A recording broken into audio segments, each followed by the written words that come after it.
आभारी हैं।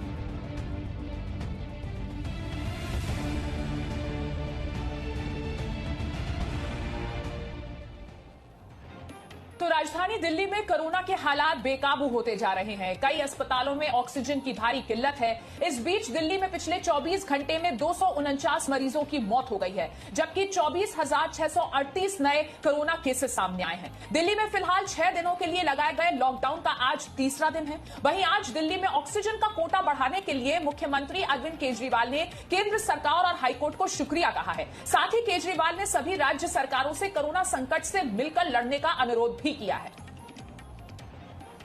केंद्र सरकार हर राज्य को ऑक्सीजन का कोटा तय करती है। देश भर में जितनी भी ऑक्सीजन बनती है, केंद्र सरकार तय करती है कि इस राज्य को इतनी ऑक्सीजन मिलेगी, इस राज्य को इतनी ऑक्सीजन मिलेगी। अब दिल्ली को कितनी ऑक्सीजन चाहिए? दिल्ली सरकार ने अपना एक एस्टिमेशन लगाया, जिसके हिसाब से दिल्ली को रोजाना 700 टन ऑक्सीजन की जरूरत है। केंद्र सरकार ने हमारा कोटा कल तक 378 टन तय किया हुआ था। ये कोटा कल शाम को बढ़ा के 480 टन कर दिया है केंद्र सरकार ने। इसके लिए हम केंद्र सरकार के बहुत बहुत आभारी हैं। हालांकि हमें अभी और भी काफ़ी ऑक्सीजन चाहिए, लेकिन केंद्र सरकार ने जितना भी बढ़ाया है उसके लिए हम उनका बहुत बहुत शुक्रिया अदा करते हैं। ये बहुत बड़ी आपदा है। इस आपदा में अगर हम सारे लोग हरियाणा, पंजाब, तमिलनाडु, गुजरात, पश्चिम बंगाल इसमें बट गए तो भारत नहीं बचेगा। इस वक्त हमें एक दूसरे की मदद करनी है। हमें भारतीय बनना है, हमें इंसान बनना है। देश के लोग आज सभी न्यूज़ चैनल पे देख रहे हैं कि दिल्ली में आने वाला ट्रक किसी और राज्य ने रोक दिया, मध्य प्रदेश में जाने वाला ट्रक फलाने राज्य ने रोक दिया। ये तो ठीक नहीं है। लोग ये नहीं चाहते। देश के लोग आज ये देखना चाहते हैं कि दिल्ली ने किसी दूसरे राज्य की मदद कैसे करी, उत्तर प्रदेश ने किसी राज्य की कैसे मदद की। हम एक साथ मिलकर आपदा से लड़ना है हमें, तभी भारत बचेगा। तो केजरीवाल ने ऑक्सीजन सप्लाई के लिए केंद्र सरकार को शुक्रिया कहा, साथ ही सबको मिलकर कोरोना के खिलाफ लड़ने की बात भी कही है। क्या और अहम बातें कही है दिल्ली के मुख्यमंत्री अरविंद केजरीवाल ने, एक बार आपको वो भी सुनाते हैं। अभी तो समय ये है कि उत्तर प्रदेश वाला दिल्ली की मदद करे, दिल्ली वाला हरियाणा की मदद करे, हरियाणा वाला बिहार की मदद करे, बिहार वाला गुजरात की मदद करे। हम सारे लोग अगर एक दूसरे की मदद करेंगे तभी तो भारत बचेगा। और अगर इतनी मुश्किल घड़ी में भी हम सारे एक दूसरे से लड़ने लग गए, तो अगर भारत राज्यों में बट गया इस समय, तो फिर भारत को कौन बचाएगा? मेरी सारी नागरिकों से अपील है, सारी सरकारों से अपील है कि आइए मिलके एक होके लड़ते हैं। और दिल्ली के स्वास्थ्य मंत्री सत्येंद्र जैन ने क्या कहा है, अब वो भी जान लीजिए। दिल्ली के अंदर ऑक्सीजन की प्रोडक्शन बिल्कुल नहीं होती है, जीरो प्रोडक्शन। जितनी भी ऑक्सीजन दूसरे राज्यों से जो बड़े प्लांट होते हैं वहीं से आती है और कुछ रिफिलर्स के थ्रू उनको दी जाती है। क्योंकि कल जो 378 जो दिल्ली को पहले एलोकेटेड था, उसको अब केंद्र ने 480 कर दिया है, तो रिजर्वेशन रिलीज होनी चाहिए। पर जो 378 भी था कल, वो भी नहीं आ पाया।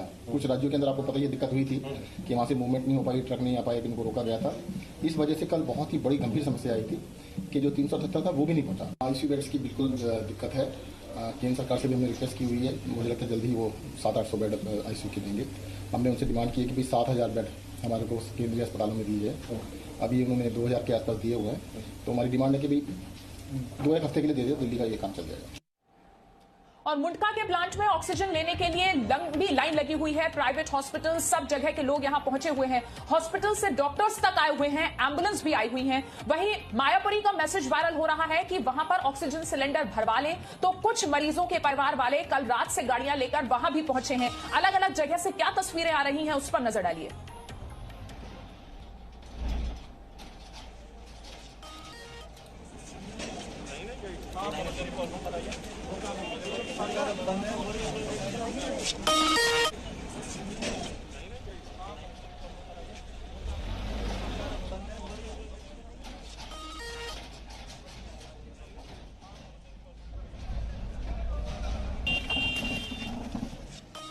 और दिल्ली में कोरोना वायरस वायरस का संकट लगातार बेकाबू होता जा रहा है। कई अस्पतालों में ऑक्सीजन की भारी कमी है, ऐसी खबरें आ रही हैं। दिल्ली के सरोज अस्पताल में 1 घंटे का ही ऑक्सीजन बचा है। अस्पताल प्रशासन का आरोप है कि ऑक्सीजन सप्लायर ने फोन उठाना तक बंद कर दिया है, जबकि अस्पताल में भर्ती 40 मरीजों को ऑक्सीजन पर जो हैं उनकी जान पर बनाई है स्थिति की वजह से।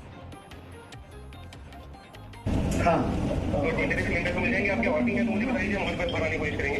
नहीं सिलेंडर्स तो बहुत है क्योंकि हमारा हॉस्पिटल सिलेंडर्स पर नहीं चल सकता, आपका नहीं चल सकता क्योंकि 20 cylinders are meant for 30 minutes only, that is है ना। तो there has to be hundreds of cylinders with every 2 hours. Did you have about 50 more cylinders? We'll try again. Yes, we have got 50 beds, वो 50 cylinders है अभी खाली, उनके लिए करें प्लीज। मैं ट्राई करता हूँ, मेरे को आ रहे हैं 10-15 मिनट में try. Sure, sir. Thank you. We inform politicians, ministers, MPs, MLAs, bureaucrats, police, DM, and everybody. Everybody is trying to help us. They say कि you do like this, you go there, आप यहाँ चले जाओ, यहाँ इतने oxygen मिल जाएंगे, यहाँ इतने सिलेंडर मिल जाएंगे, लेकिन मेच्योर नहीं हो रही। एवरीबडी इज सेइंग कि यहाँ चले जाओ हो जाएगा, लेकिन नहीं होता, वहाँ उसके पास है ही नहीं। तो इसलिए ये क्राइसिस ऐसी बढ़ती गई है। अब हमारे पास सिर्फ 1 घंटे की ऑक्सीजन बची है। मेरा जो दूसरा हॉस्पिटल है सरोज मेडिकल इंस्टीट्यूट सेक्टर 19 में, वहाँ पर वो हॉस्पिटल चलता है सिलेंडर्स में। वहाँ का जो सप्लायर है उसने रात में एक मैसेज फ्लोट कर दिया कि अब हम नहीं सप्लाई कर सकते, हाथ जोड़ दिए कि नो, अब वहाँ भी नहीं है। वहाँ पे आधा घंटे की बची है, तो हम यहाँ के कुछ सिलेंडर वहाँ शिफ्ट कर रहे हैं। इसका मतलब हुआ यहाँ पे जो हमारी 2 घंटे की थी अब वो रह जाएगी 1-1.5 घंटे की। So we are